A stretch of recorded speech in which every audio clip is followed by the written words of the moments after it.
नाज़रीन, राज़ी देरे में कम जे फसल के मोज़ी मर्ज़ लगी वियो आहे, जंहिं सबब सोकेड़े जो शिकार थी मुसलसल तबाह थी रहियो आहे, जंहिं सबब आबादगार सख़्त परेशान आहिनि।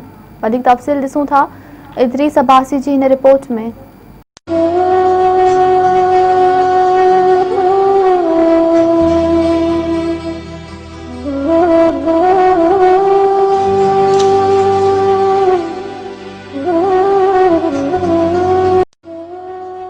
सिंधु माथिरी सदन खां ज़राअत जे शोबे में करंगे जी हैसियत रखे थी, पर बदकिस्मती इहा आहे जो नासमझ हुकुमराननि ज़राअत जहिड़े शोबे खे तरक़ी वठाइण बदिरां तबाह करे छॾियो आहे।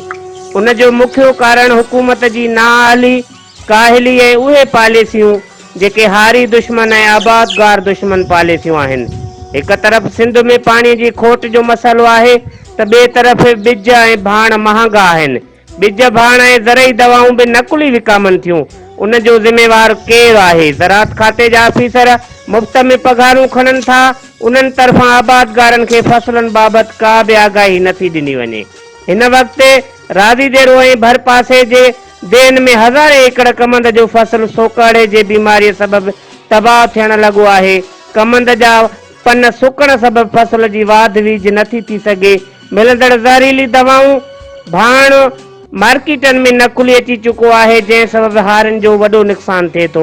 अचो त हितां जे आबादगारनि सां ॻाल्हि ॿोल कयूं। जीअं त फसल बीमारीअ में वठिजी विया आहिनि, मुख़्तलिफ़ दवाऊं इस्तेमालु कयूं, को बि रिज़ल्ट न आहे। गंबट, खेरपुर, पीरगुट दवाऊं नकुली टोटल हली रहियूं आहिनि, को बि फ़ाइदो कोन्हे। न इंतिज़ामिया कोई एक्शन खयूं आहे।